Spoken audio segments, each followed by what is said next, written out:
Well, good evening, everybody, and welcome to this week's edition of the Lepanto Institute's Anchor Team. I'm your host, Michael Hitchborn, as you all know, and this, of course, is Jim Mon, whom you all know.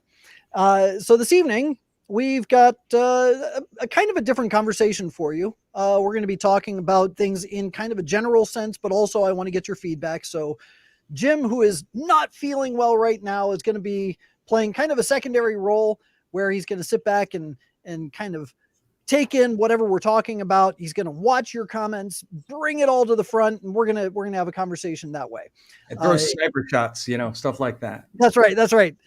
So, in the meantime, why don't we go ahead and start with our prayer? In nomine Patris, et Filii et Spiritus Sancti. Amen. Ave Maria, gratia plena, Dominus tecum. Benedicta tu in mulieribus, et benedictus fructus ventris tui, Iesus. Sancte Maria, Mater Dei, ora pro nobis peccatoribus, nunc et in hora mortis nostri. Amen. Our Lady of Victory.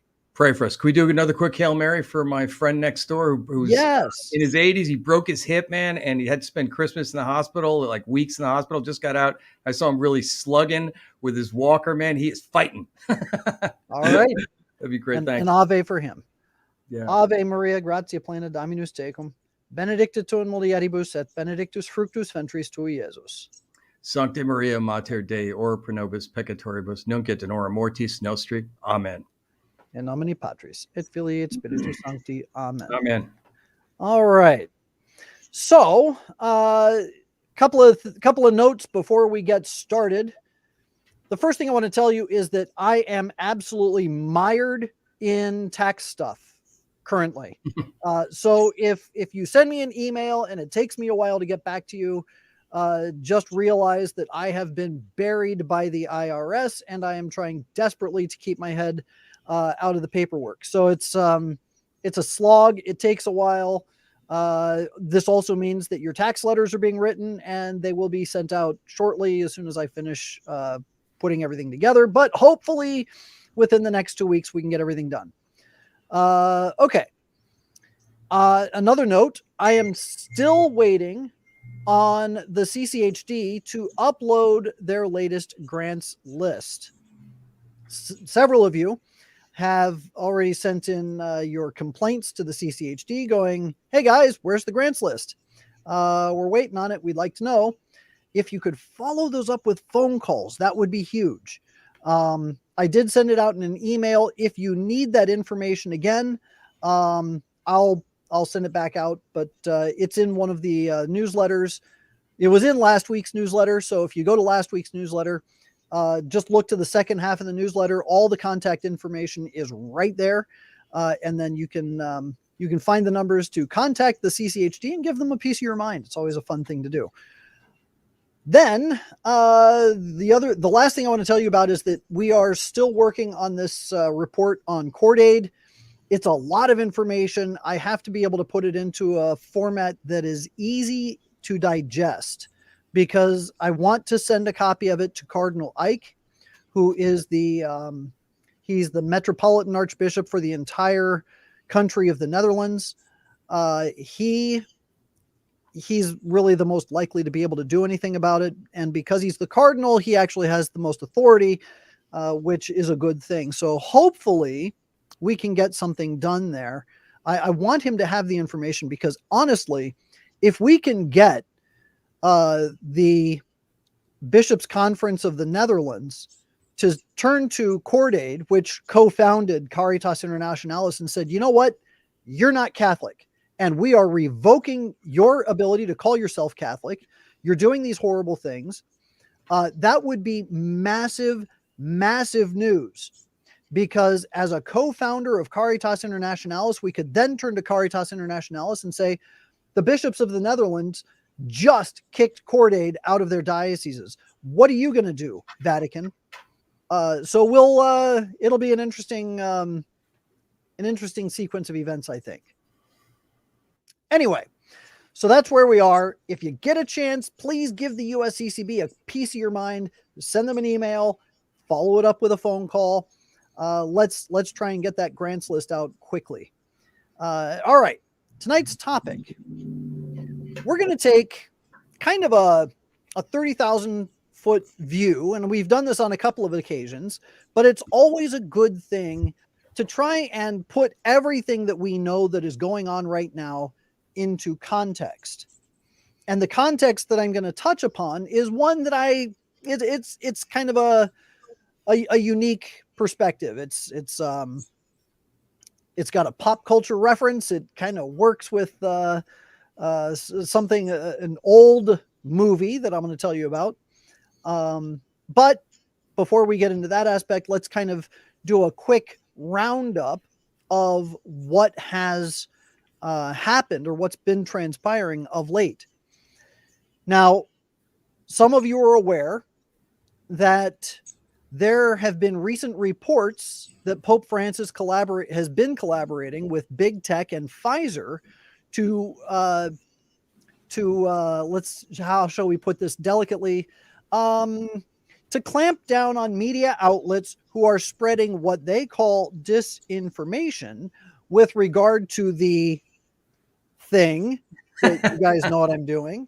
And the illness attached to it. So they are doing this through something called CatholicFactCheck.org or .com, one of the two. Yeah, right. Yep.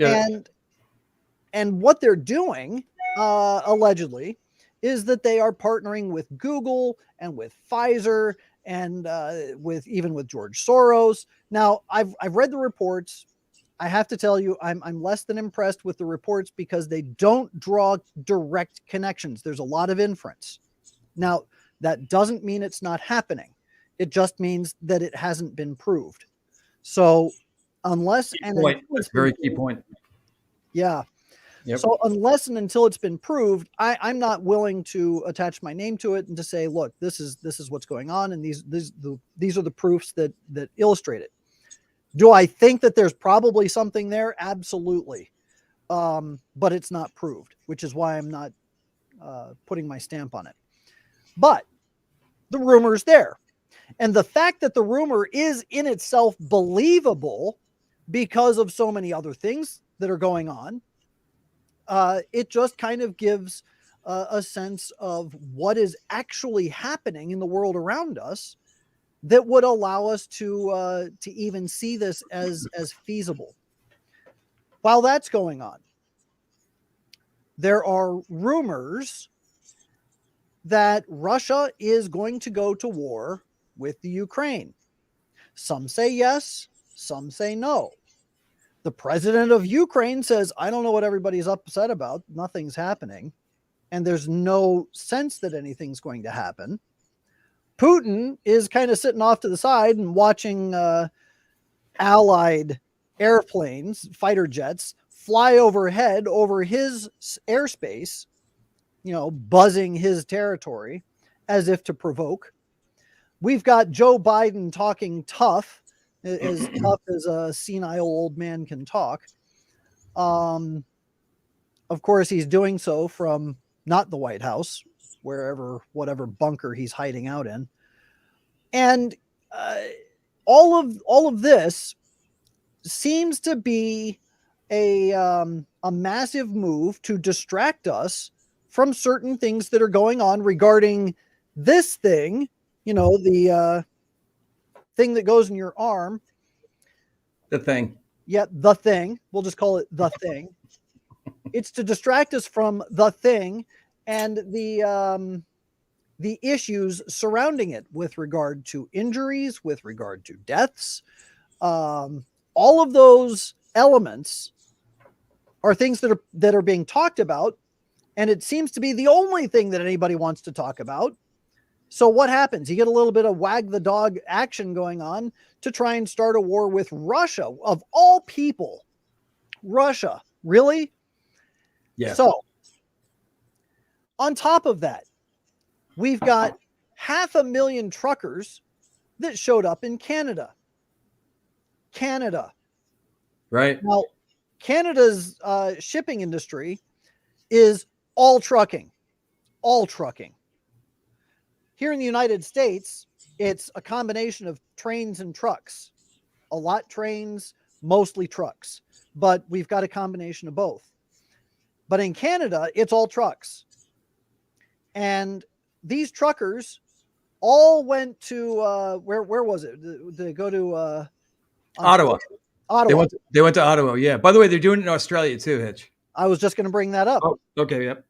So now you've got it going on in Australia. And the question is, how long is it going to take before they start doing things in, I don't know, France, Italy, some of the other places where it's very clear that the citizenry are absolutely fed up. Right. Totally fed up with the clampdown on everything and the fact that nobody can go anywhere. And why? They're talking about that thing, the thing. Yeah, right. But they're not talking about the cause of the thing anymore, are they? No. What are the numbers now? Oh, we're not given any daily updates now on the impact of that particular ailment. It's insane, Hitch. Yeah. By the way, can I point something out really quickly? You really were talking about this very well. The fact that this is going on and not being covered, Trudeau in Canada called it a fringe element. Okay, are you right? Now this is not a small point. This is what they're doing. I was over in France during the time of the Yellow Vest protest. Right, this is not about gas taxes. Right, it wasn't. But it's a real orchestrated, systemic, kind of duplicitous action by these governments in collusion with the media to hide this. People are angry, man. I mean, they're angry in Canada, they're angry in Australia, and they were certainly angry in France. And a lot's going on in France right now and in Europe, and they're not covering it. They're just dismissing it. Go ahead. Well, and that really kind of brings us down to it. It's not only are they not covering it, but they're not even giving us the explanation as to why these things are happening. They're just kind of saying, oh, well, it's a bunch of disaffected truckers who are trying to... lunatic fringe. Yeah, lunatic fringe. 500,000. 500,000 people. Yeah. How big is Canada, Hitch? What? Like 50 million? Something like that? Population-wise? Yeah. Yeah, if that. Yeah. Yeah, if that, right? Like that's pretty good showing. Right. I think when I was in college, in my I don't know, my a little bit more of a degenerate mindset, my best friend and I calculated that we could line the entire population of the United States with the heads of Canadians if we spaced them 10 feet apart. I don't know why we thought that. The pernicious effects of beer and Friday night. Exactly.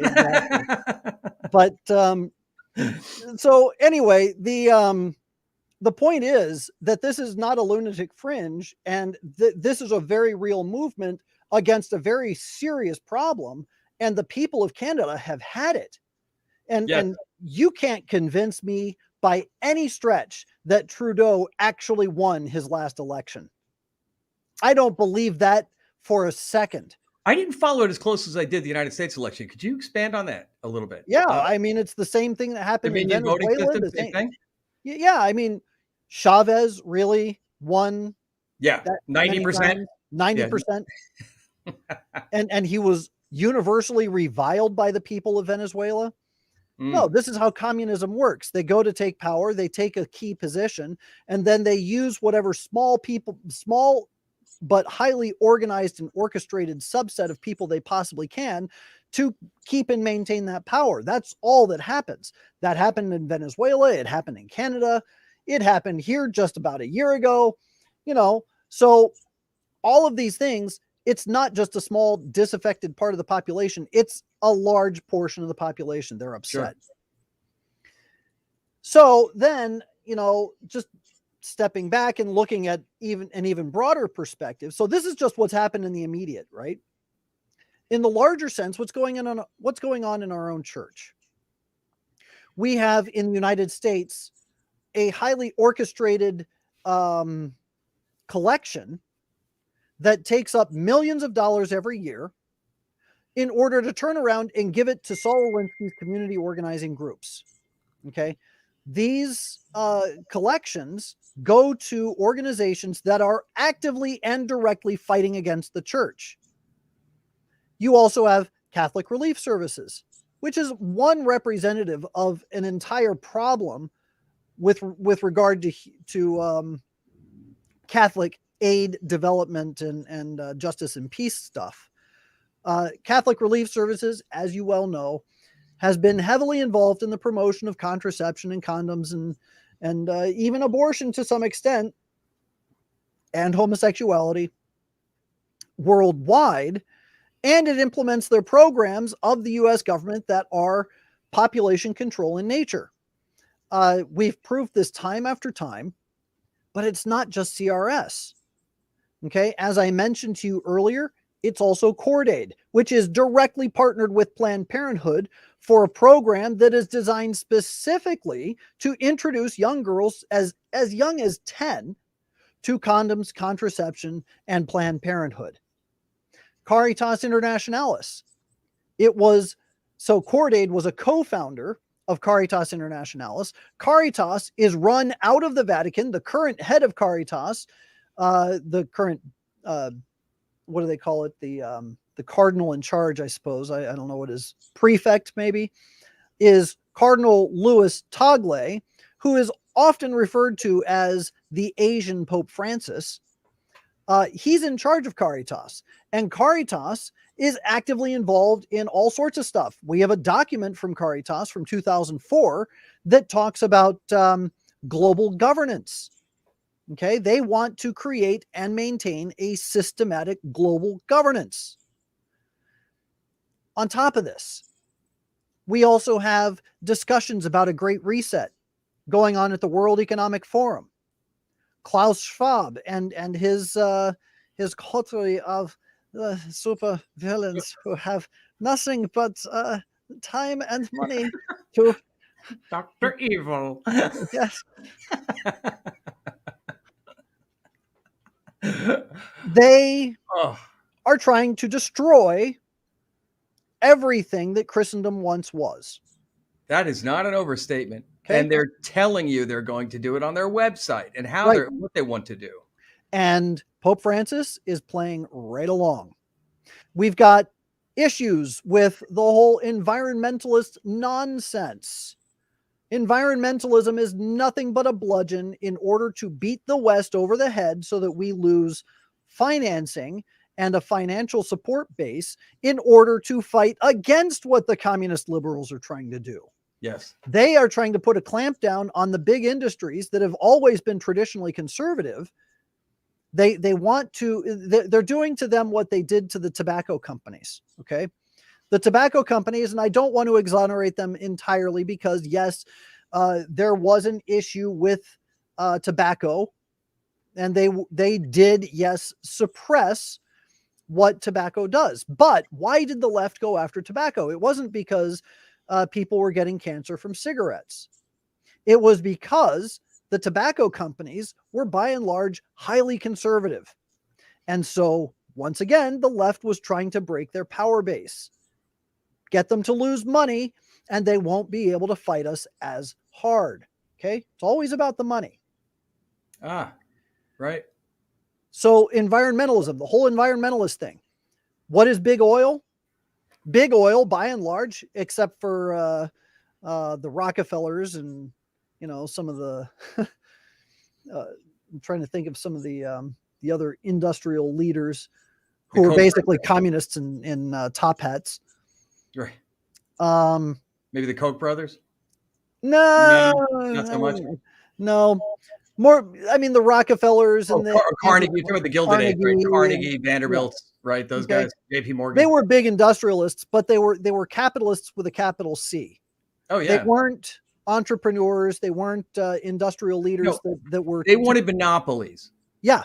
That's what they wanted. They absolutely wanted monopolies. And as evidenced by the fact, I'm trying to think, and I believe it was Carnegie, where even so far as down to the employee, or maybe it was Rockefeller, where like they had their own company stores, they all lived in the same town, they provided the housing, they spent all their money at the company store. I mean, they were not interested in freedom.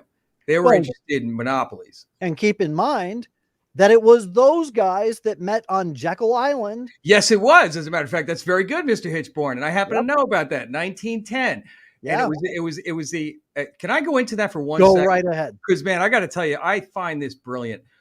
This is probably in American history, and no one's ever heard of this. It was the origins of the Central Bank of the United States, the Federal Reserve. And our founding fathers specifically spoke against this and exactly what happened. They tried to prevent this, right? Now, what happened on Jekyll Island in 1910? A bunch of really high-powered finance types from the banking industry, they were not making enough money. So they go to Jekyll Island, and then they put together their plan after already being defeated to form a central bank. Now, why would they do that? Because by having a central bank, they would be able to quite literally out of thin air create money. Yep. That was the purpose of it, right? Yep. So what do? They meet at Jekyll Island, they figure out their plans, they buy out a bunch of politicians, and they ram it through December 24th, Christmas Eve at 5:00. When no one was even in Washington. And that's how we effectively at that point was our descent off the gold standard. Yep. And then it went into the currency of the dollar that could be manipulated and frankly inflated. And it was a double tier approach. The government would get to spend money, inflate their way out of it. And the bankers could basically create money out of thin air. Is that fair? Tell me, Mr. Mon, who's on the board of the Federal Reserve? Let's see. I haven't looked lately, but to tell you the truth, I haven't looked lately. But so you or more to the point, who are the shareholders? Who are the stockholding members of the Federal Reserve? It's supposedly a private corporation. I believe the majority owns them are actually banks. Yeah, but do we actually know who they are? No, because they don't publish it. I know. And this is my information that what I would say was majority of banks, you would say that, hey, this is a public corporation, is it not? Mm-hmm. Right? How come on the board of directors that they're not publishing this type of information? Right. How come everything released from them is in arrears? Whether it's the M1, it's very, very. I can't believe. And when you think about it, right, people's eyes glaze over with this stuff. Oh, I know. As evidence in the 2008 financial crisis, and I don't say this like sort of, and it certainly is not condescending. I don't understand how anyone could understand that. I understood it because I had a front row seat, right? Yep. And I've been doing it for 25 years. and the old adage holds true: he who controls the money controls the laws. Oh yeah. Okay. You ain't kidding. So who's been dictating policy in the United States, really? Yeah, exactly. How come nothing ever really seems to change from president to president? Oh, some social policies may go back and forth, but by and large, the way business is done all the way at the top never, ever changes. Yes, that's correct. That's correct. And the dirty little secret, Hitch, they love war. Yep. This is both sides love war. Yep. I don't care when it was, and there's reasons for that too, because you can get through because I would argue, and maybe you could add to this or disagree, but I would argue the reason they do is because when you have a war, number one, it's an enormous open checkbook. Number two is, well, you can kind of hide a myriad of sins in that open checkbook and float your way out of any problem you have. And number three, no one's looking, and we get very rich. Oh, and nobody gets to review the books. Nope. Nobody. Nope. Nobody can look at the books because we're in crisis here. We're at war. You don't care about the servicemen. You want to look at the books. So I think if I recall correctly, the last time a senator actually asked for the books to actually see the books of the Federal Reserve. Oh yeah. If memory serves, don't quote me on this, but if memory serves, he woke up dead. Really? Yeah. I honestly, I didn't think you were going there. I think you were going to say in the 1970s that where it was going to happen, or you kind of go, holy cow. And they're all in on this gig. Yep. Let me tell you, man, everyone's getting paid on this gig. I mean, it's like, keep it going. Right. So you've got that going on in the United States, and the it's all part of the environmentalist Great Reset. It's all tied in. On top of that, once again, back at the Vatican, what do we have going on? Of all of the issues going on in the church, abuse of the Eucharist, abuse of the confessional, sexual abuse of children, of all of those things, Pope Francis says the most important thing that we have to do is clamp down on the traditional Latin Mass. Yes, and he's right, Hitch. because those people are calling, they're creating division in the church. Really? Yes, they are, Hitch. So we're creating division. All we want to do is be Catholic.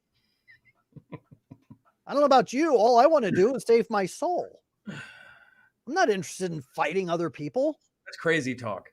Yeah. So, there's the assault on the traditional Latin Mass. You've got Pope Francis collaborating with big tech. How many stinking times in the last 7 years have we seen these massive meetings taking place at the Pontifical Academy of Science and the Pontifical Academy of Social Science and the Dicastery for Human Development? And who do they invite? The CEO of Twitter, bigwigs in the music industry, bigwigs in the medical industry, bigwigs in the scientific community, bigwigs in the tech industry. All of these people are constantly meeting in the Vatican. Something's wrong here. Yes. Something is seriously wrong. When the church is looking at all of the industry leaders to try and solve the problems of the world, we've lost our soul. We've lost our mind. Yes. So now you've got that going on. Then you've got Pope Francis collaborating with China. Oh, yeah. And what did he do to China? What did he do to the Chinese Catholics? He sold them down the river. Oh, right down the river. And the rumor is he's doing it, and he's paying off the Chinese over $1 billion a year. They're paying him off, you mean? Right. Sure. $1 billion a year. So the Vatican is being made solvent by Chinese slave labor. And at the same time, Pope Francis is looking over at the Chinese Catholics and going, just go along with the communist regime. No problem here. Yeah. Nothing to see here, folks. And let them pick the bishops. And, they're pulling down crucifixes, but, churches. But don't worry about it. Hitch, I often wondered, remember that that Asian, it's probably the not correct nomenclature. There was an Asian woman in Vatican during a general audience that slapped his hand. It seems she didn't slap his hand. Pardon me. Key point. Exactly. She was pleading with him. Yes. And he just was so annoyed. And I know, obviously, none of us have any, sort of front row seat to that conversation. But man, did that look bad. Yep. Oh boy. I mean, it was, and it's been so obvious. I mean, and I always say, who did the Pope meet with? Reverend Jimmy Martin. Who did the Pope not meet with? Refuse. Who sat outside his office for 2 days? Cardinal Zen. Shameful. Right. Absolutely shameful. Well, along those lines, what else has been going on? Yeah. Pope Francis has been selling our moral standing down the river too. I mean, how in the world can he possibly send a letter to James Martin telling him he's doing such a great job in his ministry, and then send a letter to New Ways Ministry, which actively advocates for same-sex marriage, and saying they're doing such a wonderful job, allowing New Ways Ministry to actually have representation at the synodal website, and then send a letter to Sister Janine Gramick, who founded New Ways Ministry, who for decades has been promoting gay sex, and tell her that she's been doing such a marvelous job. And she was on the outs.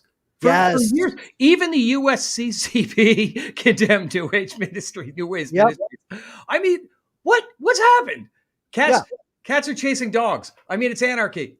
Yes.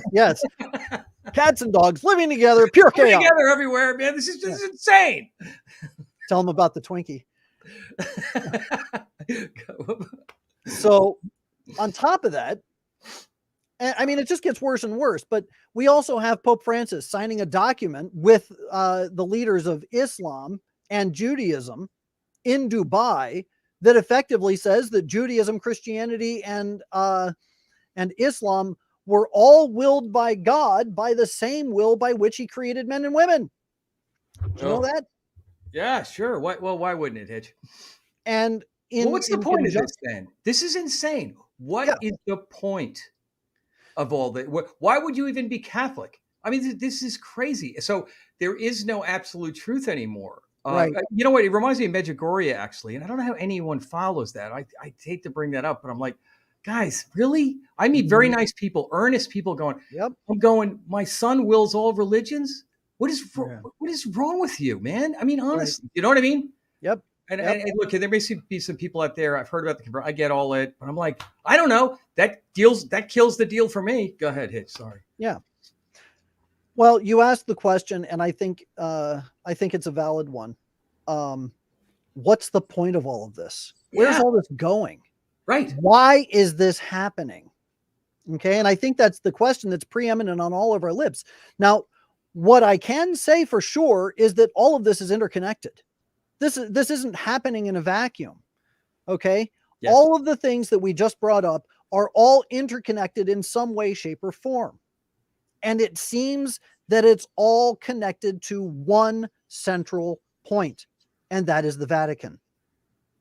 Now, Jim, I was talking to you about this earlier. I want to tell everybody else that what this reminds me of is the movie Metropolis from 1927. A lot of you may or may not have known about the movie Metropolis. It was a film that was written and directed by a guy named Fritz Lang. It's a German-made silent film. Fritz Lang's wife was a Catholic. She's the one who actually wrote the script, the screenplay. In fact, she actually wrote a book that the whole thing was based on.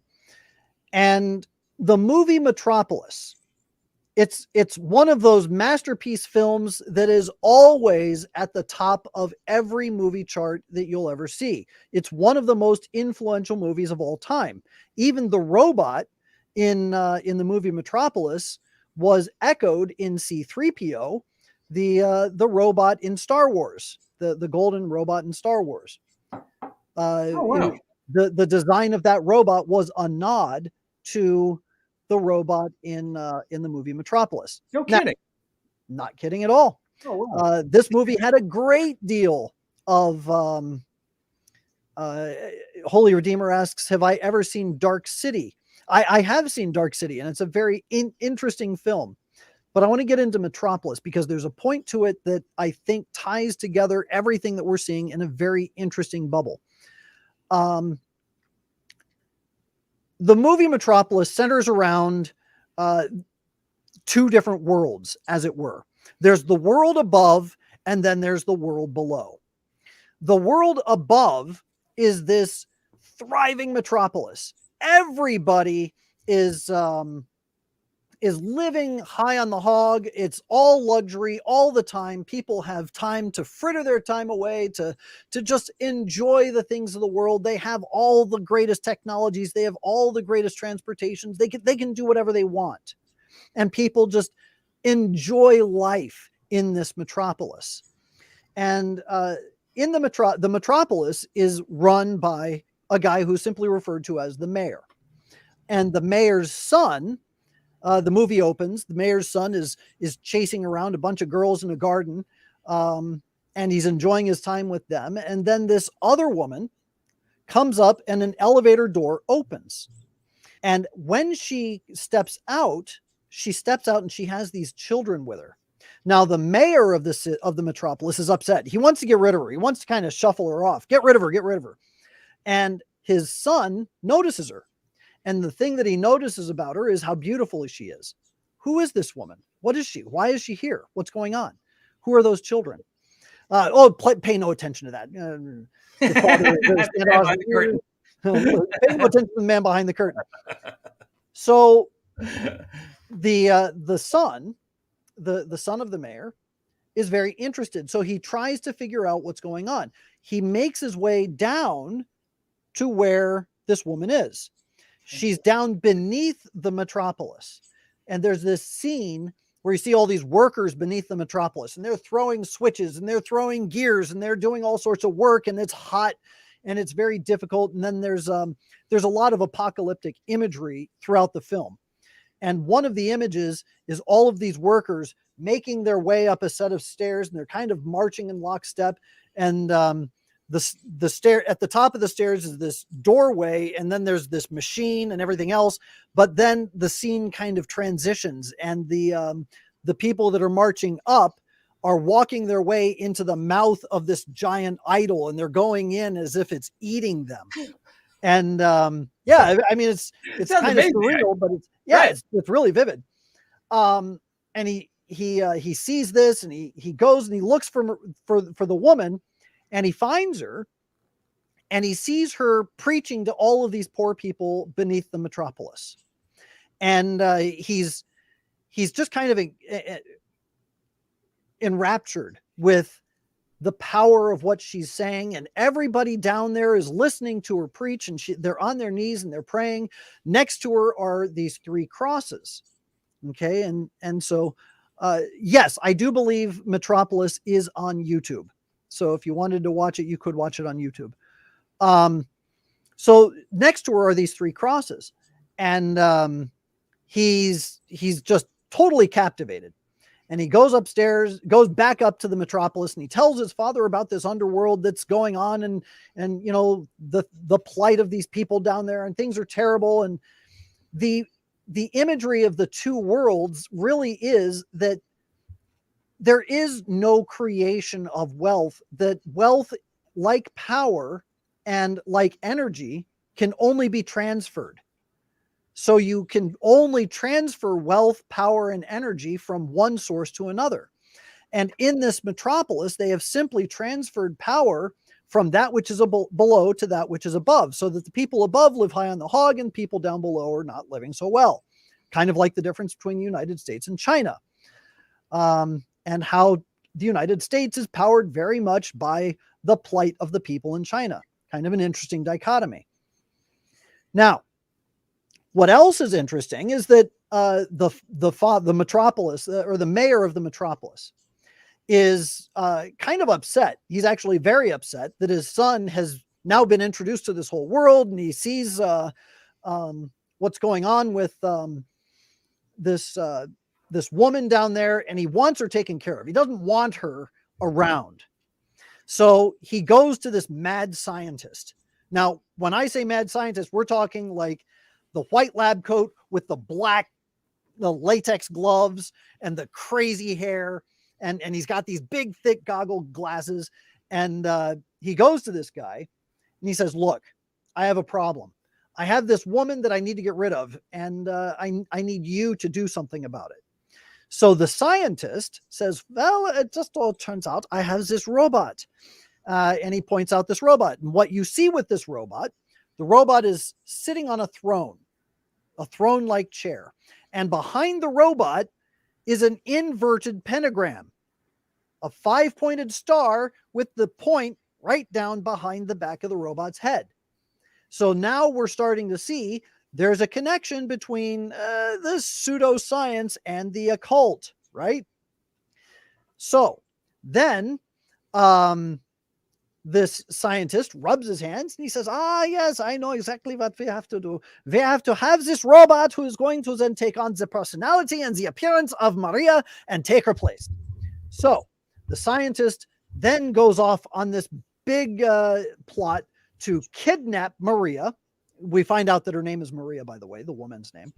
Her name is Maria. He kidnaps Maria, throws her in a cell, takes her into his lab, straps her down, and plugs her into this machine. And then you have, you know, the Jacob's ladder, with the bubbles and everything else going on, the smoke and everything. And then there are these bright lights and electricity. And the next thing you know, through all of that process, the robot takes on the appearance of Maria. So then Maria is thrown back into prison, and this robot is then released back to the populace as Maria, except the robot's twisted. It's perverse. Instead of talking to the poor people under the metropolis who are very faithful, it starts talking to the world, to the very wealthy men. And in fact, this robot version of Maria starts causing the men to lust after her. And she does this bizarre dance on stage, and all the men are just looking enraptured, and they're kind of panting as if they're totally, it's erotic for them. And so then she does this bizarre dance. And the dance then draws an allusion to the Whore of Babylon, riding the beast with 7 heads. Okay, so you see her actually on the back of the beast with a big cup in her hand, and she's riding on the back of this beast.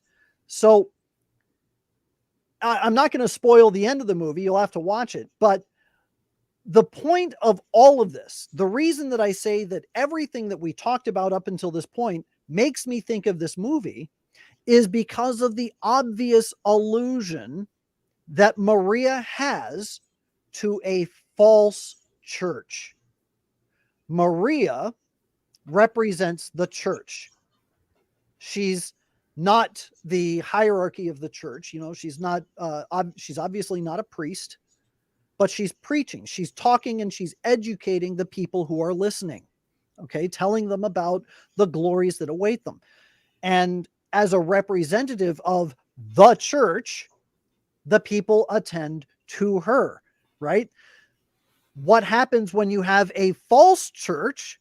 It turns its back on the faithful and turns its attention toward the world, and it courts the world, and it cavorts with the world, and it draws upon the lusts of the world. Why do we have so many international industrialists lusting for the church and the church's power? Right. Because the church has the reach and the authority that they don't have. They want it. They desire it. They lust after it. And so if we start thinking in those terms and looking at what's going on in the Vatican and Pope Francis, as he's talking to big tech, as he's working with big medical industries, as he's working with the media to squash anyone who actually has any voice against what he's doing, as he's working with the United Nations to implement draconian policies, etc., etc. I'm just going to read to you this portion from the Apocalypse. And there came one of the 7 angels who had the 7 vials and spoke with me, saying, Come, I will show thee the condemnation of the great harlot, who sitteth upon many waters, with whom the kings of the earth have committed fornication, and who inhabit the earth have been made drunk with the wine of her whoredom. And he took me away in the spirit into the desert, and I saw a woman sitting upon a scarlet-colored beast, full of names of blasphemy, having 7 heads and 10 horns. The woman was clothed round about with purple and scarlet, and gilt with gold and precious stones and pearls, having a golden cup in her hand, full of abomination and filthiness of her fornication. If the cup of the church is the blood of Christ, which is purity itself, then the opposite of that is moral filth. The cup in her hand, full of the abomination and filthiness of her fornication. What could it possibly be talking about other than the sexual perversities that have infected the church now? And on her head, a name was written, a mystery, Babylon the Great, mother of the fornications and the abominations of the earth. Again, why would that name be on the top of this false church? And I saw the woman drunk with the blood of the saints and with the blood of the martyrs of Jesus. What could this be an allusion to? The fact that it is pretending to have the sacraments, to get drunk on these sacraments, on the blood of the martyrs, on the blood of Christ, on the blood of the innocent, on the blood of the saints, is to be a perverse application of the things of the church without it being the church. Okay? And I wondered when I had seen her with great admiration. And the angel said to me, Why dost thou wonder? I will tell thee the mystery of the woman and the beast which carrieth her, which hath the 7 heads and 10 horns. The beast which thou sawest was and is not, and shall come up out of the bottomless pit and go into destruction. And the inhabitants of the earth, whose names are not written in the book of life from the foundation of the world, shall wonder, seeing the beast that was and is not. And here is the understanding that hath wisdom. The 7 heads are 7 mountains upon which the woman sitteth, and they are 7 kings. 5 are fallen, one is, and the other is not yet come. And when he is come, he must remain a short time. Now, I'm not an exegetical genius, so I can't get into the mystical understanding of most of that.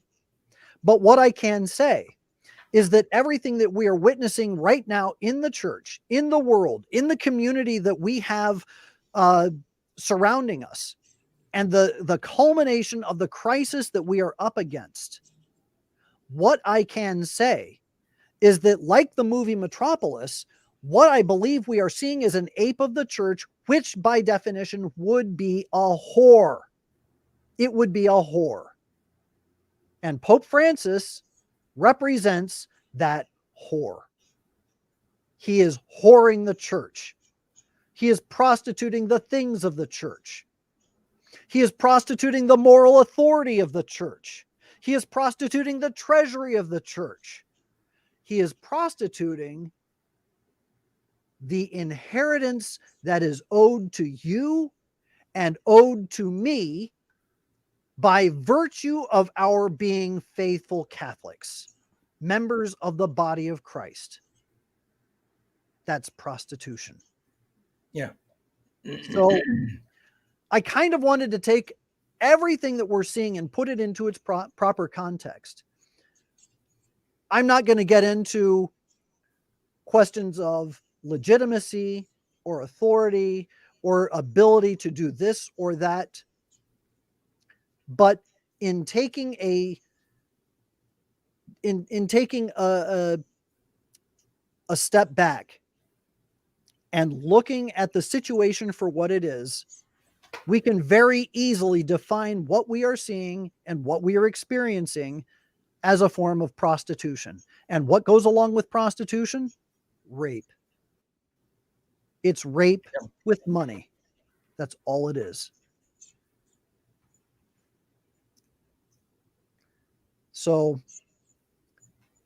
I think well said. I fired off all my guns there, so it's going to take a little while to reload. So let me come up with something. No, just kidding. I tell you, well, first of all, nice job, because I think you nailed it. I think it's Ebers says, what goes along with prostitution is disease, and she's not wrong. Yeah. Oh, yeah. Some of these comments are fantastic. That's a great point. I like Patricia Madden at 646. Sounds like the future of the church without the Eucharist. Yeah. Both are by Chanja. And hang on, let me find a couple more of these. Some of these are great. Sure. Vatican II. Here's an interesting one. Vatican II is the ape of the church. Without getting into the validity of it, interesting point. Do you know what I mean? It's a constitution for an ape of the church. I can say that much. Because what it does is it is the foundation upon which everything that we are seeing right now is resting upon. And it's a fallacious foundation. It tries to blur the lines between tradition and innovation.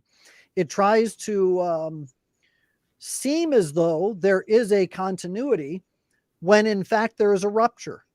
And as my friend Anthony Stein has so frequently said, that the hermeneutic of continuity is dead. There is no hermeneutic of continuity. It is a hermeneutic of rupture, and Pope Francis has made that abundantly clear. Yes, he has.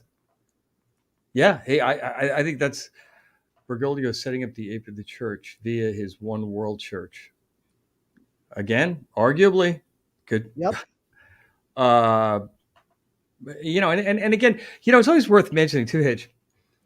there's a hesitancy on the part of faithful Catholics to come out against the hierarchy. We don't have a choice. It's not against coming out against them personally.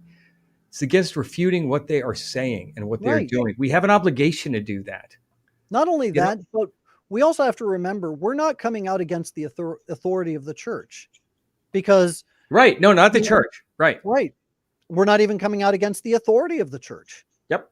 And those who are in power do have authority, but that authority has limits. The Pope does not have the authority to abrogate the rosary, for instance. Yes. The Pope can only pass down the treasury of the church and to preserve it whole and inviolate. That's his job. So, but there's this guy who runs a website called Where Peter Is. If you ever want to see a bastion of ultramontane heresy, just go to that website. It's bizarre. But this guy who runs this website actually posted on Twitter at one point. He said, how'd he put it? He said, if the Pope were to decide that Catholics are no longer allowed to say the rosary, he said, first of all, the Pope would never do something like that. He said, but if the Pope said that you don't pray the rosary anymore, you stop. So he's now saying that the Pope has an authority that the Pope does not have. Absolutely right. So anything, that's exactly right. Much like the TLM, as Joanna Byrne just pointed out. That's right. Right. He doesn't have the right to abrogate the traditional Latin Mass. No, he does not. He doesn't have the right to abrogate the Byzantine rite. Right. To abrogate the Melkite rite. Okay. Right. Now, he is the head of the Latin Church. All right. Sure. But the Mass, which we have now, and if you read the document signed by Pope Pius V, Quo Primum, Quo Primum says very clearly that no one has a right to abrogate this. He said no future pope. He said every priest, everywhere, at all times, from this point forward, may say this Mass. Yes. And nobody has a right to tell a priest he doesn't have a right to say that Mass. No one has that authority because it's part of the treasury of the church. Right. That's exactly right. Yep. So the transformation that they made with the Novus Ordo, I mean, it wasn't just an updating of the Mass. It was a demolition with a rebuilding. They tore it down and built it back up and it is something new. It's not a what do you call it? A refit. Right. it's a new structure. It's a new thing. Yep. By the way, I thought this was an interesting comment by our friend Patricia Madden in Ireland at 651, and it's going to happen very quickly. I think from a historical standpoint, there's this, I will call it a normalcy bias, right? People just kind of ignore things and with the erroneous belief that they're going to go back to normal, right? Yeah, it's just a brief thing, whatever.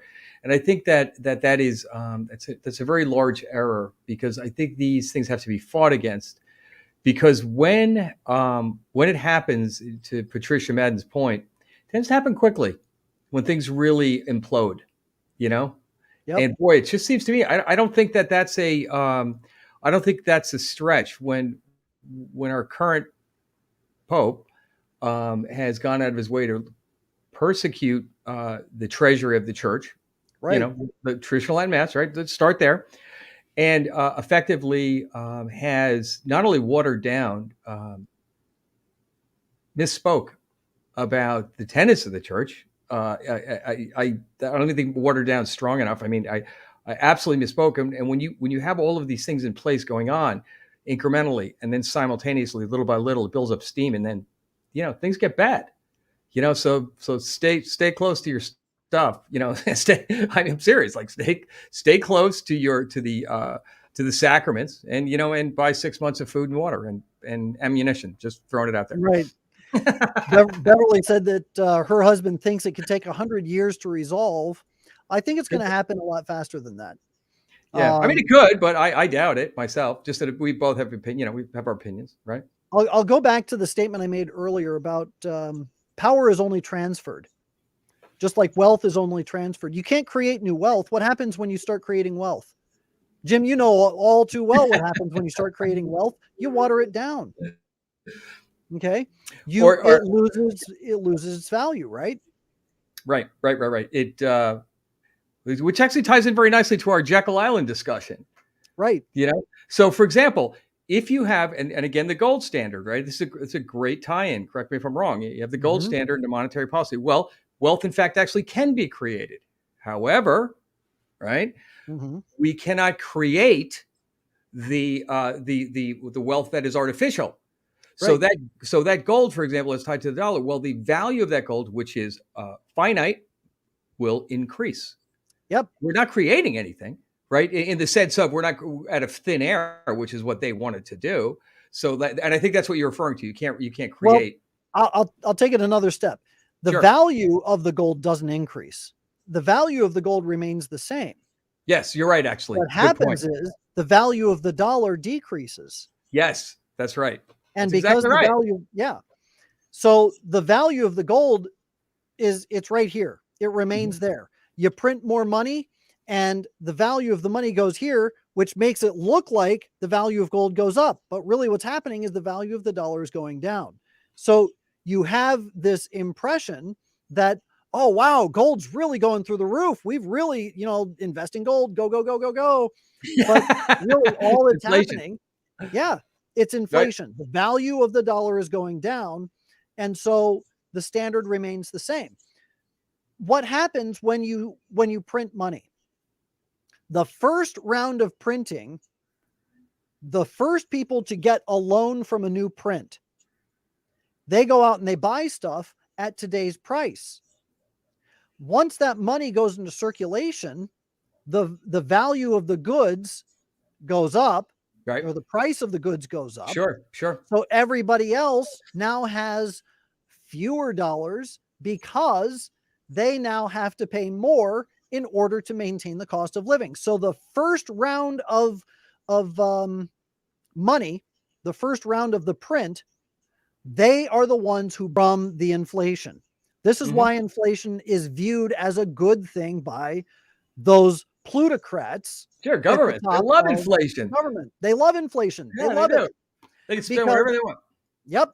They can go and buy aircraft carriers at today's price when tomorrow it's going to be worth twice or three times what it once was. Inflate their way out of it. That's right. And of course, they're making investments based on their understanding of where the value of the dollar is. And they're getting fat and rich off of all of it too. We used to call this insider trading. I don't know how senators can get away with it, but they do. Nancy Pelosi's quite adept at this. Look up that story. I've been following this. You gotta be kidding me. I know. Yep. Give me a break. Yep. I'll state unequivocally, yes, it was insider trading. Right. Come on. So, again, the reason I bring this up is that what you have at the end of the day is a transfer of wealth. Wealth wasn't created, it was transferred.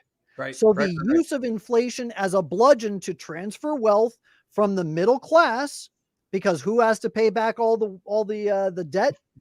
Who has to pay back the higher interest rates? The middle class. Sure. Certainly not the poor. Nope. The poor don't have any money to begin with. You can't take blood from a stone. So you gotta take it from the middle class. Where does it go? It goes to the upper class. So this thing about the 1%, and it's all a war on the middle class anyway, but wealth is not created. It is only transferred. Here's what happens with power. Power is not created either. It's taken from somebody else.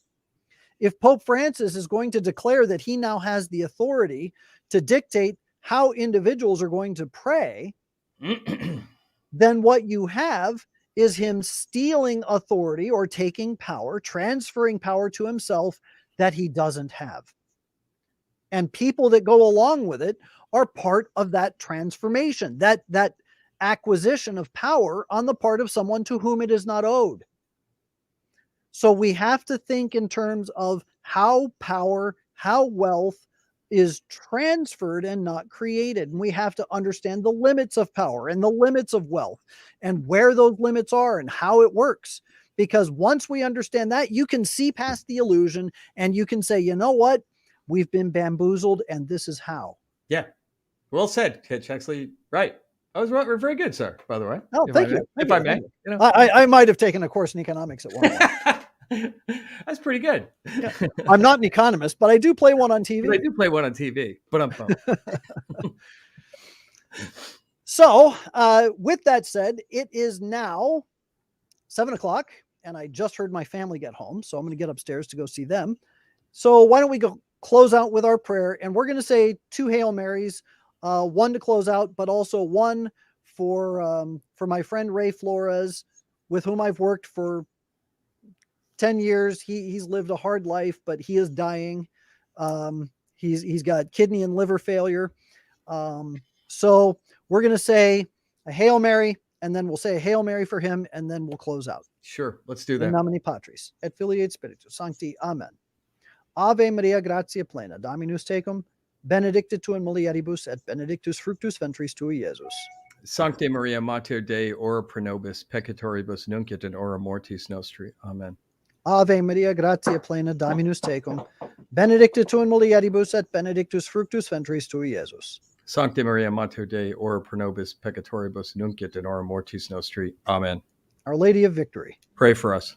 In nomine Patris, et Filii et Spiritus Sancti. Amen. Amen. All right, everybody.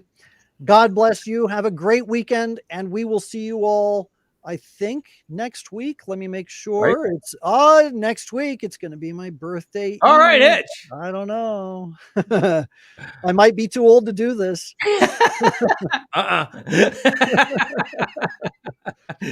I'm older than Moses, and I show up. There we go. There we go. Yeah. Like my dad said when a young recruit asked him about his first duty station, my dad said, well, that was a long time ago. And he said, well, how long ago? He said, well, my first captain was Captain Noah, and he told me to go to Norfolk and wait for water.